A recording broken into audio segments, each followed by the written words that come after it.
এর সাথে আরও একটি মন্ত্র বলতে হবে, সেটি হলো পাপোহম পাপকর্মাহম পাপাত্মা পাপ সম্ভবম ত্রাহিমাম পুণ্ডরিকাক্ষম সর্ব পাপ হরো হরি।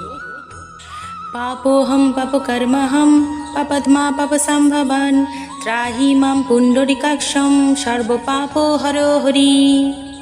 এই মন্ত্রটির অর্থ হলো, জেনে বা না জেনে আমি অনেক পাপ কর্ম করেছি এবং আমার দ্বারা অসংখ্য পাপের উৎপন্ন হয়েছে। হে পুণ্ডরিকাক্ষ, আমার এসব পাপ থেকে উদ্ধার করো। হে হরি, আমার সমস্ত পাপ তুমি হরণ করে নাও।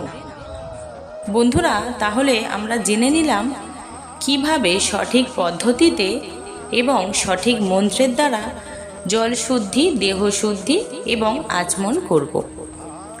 আমার ভিডিওটা যদি আপনাদের ভালো লেগে থাকে তাহলে একটি লাইক করবেন, কমেন্ট করবেন।